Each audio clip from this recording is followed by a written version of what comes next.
Imagine you know someone who cannot sit still, not because they're restless, not because they're energetic, but because the moment they stop, something dark and nameless begins to rise from inside them. Think about this. When was the last time you did absolutely nothing?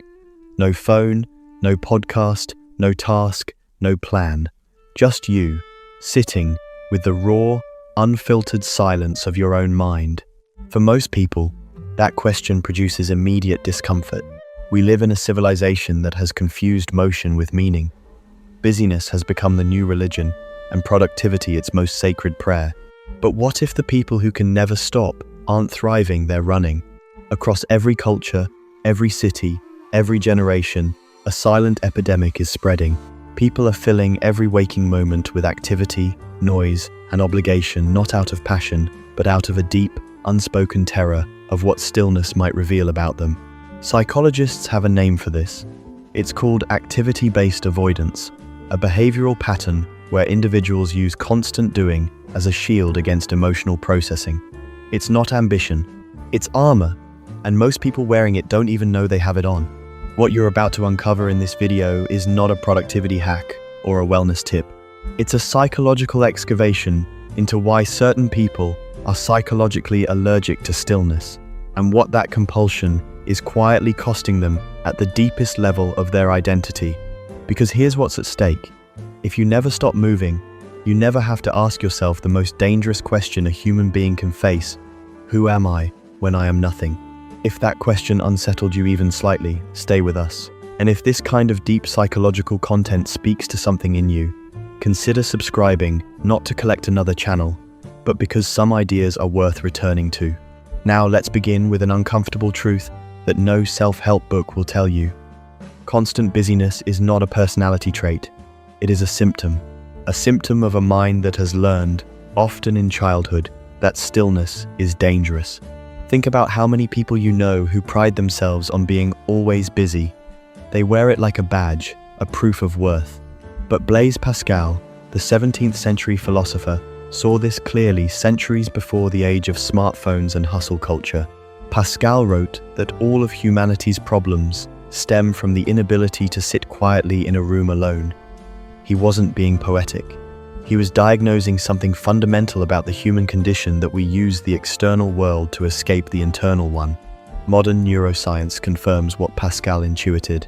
When the brain is idle, it activates what researchers call the default mode network, the system responsible for self-reflection, memory, and identity processing. For people with unresolved emotional pain, this network doesn't feel like rest. It feels like an ambush. So the brain does what any survival system does when threatened. It seeks distraction.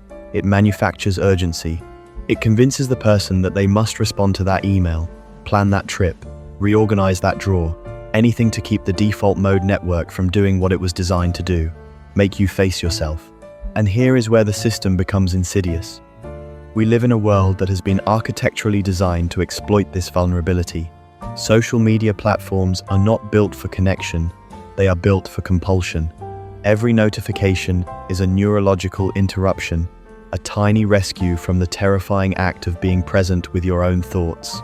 Ask yourself honestly when you reach for your phone, the moment you wake up, are you seeking information, or are you seeking escape from the 30 seconds of silence that might ask something of you?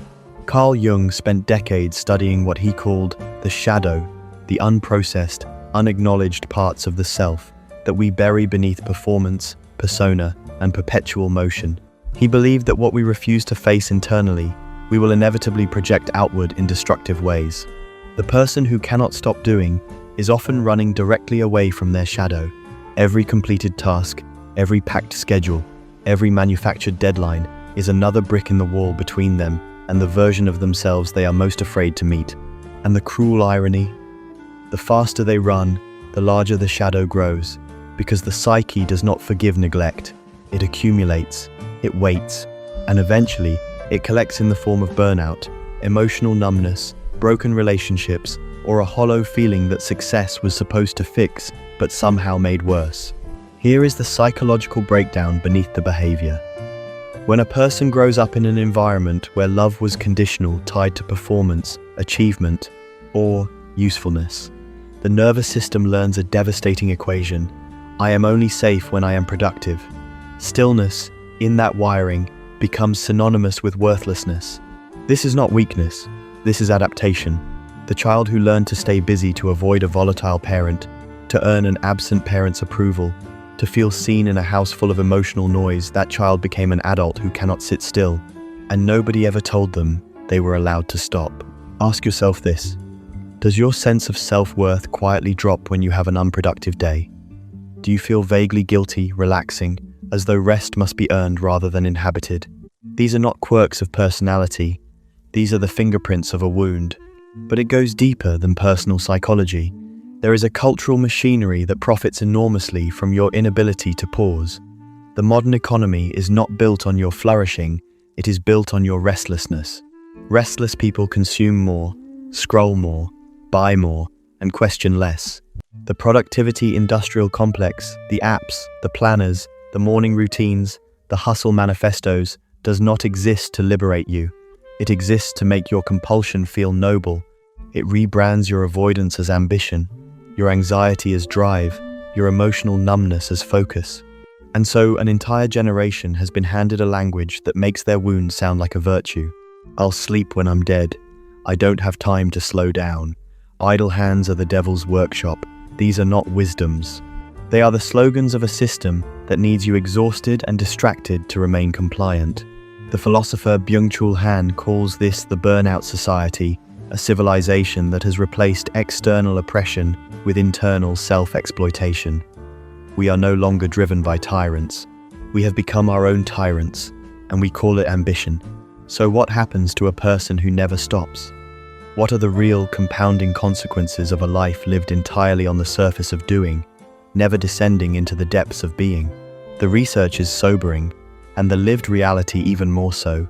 Studies in chronic stress physiology show that people who cannot disengage from task orientation have significantly elevated cortisol baselines. Their nervous systems never fully enter the parasympathetic state necessary for emotional regulation, deep memory consolidation, or genuine creativity. They are, biologically, never truly at rest. More devastatingly, they lose access to themselves. Relationships become transactional because they approach people the same way they approach tasks, as things to manage.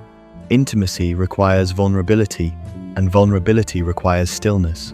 And stillness is the one place they have never learned to live. But here is where transformation becomes possible.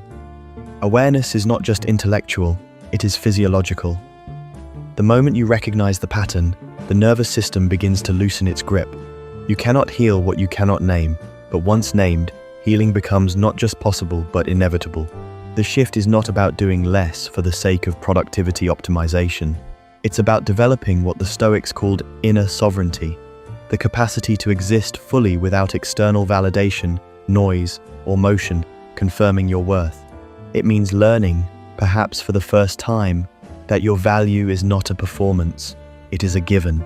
The most radical act available to a person conditioned by busyness is not to quit their job or retreat to a monastery. It is to sit genuinely, uncomfortably, courageously sit for 10 minutes with no agenda, to let the silence ask its questions and, rather than running, to whisper back, I'm listening. Because the final truth, the idea that changes everything, is this: you are not behind. You are not insufficient. You are not a project to be completed. You are a consciousness that arrived on this earth not to optimize, but to experience, to feel, to connect, and occasionally to do absolutely nothing at all. The quiet revolution is not loud. It does not trend. It does not have a hashtag. It is simply the radical, countercultural, deeply human act of stopping and discovering that who you are in the stillness is far more profound than anything you could ever produce in motion. If this video reached something in you, share it with someone who needs permission to pause, and in the comments tell me, when did you last sit with yourself in silence, and what did you find there?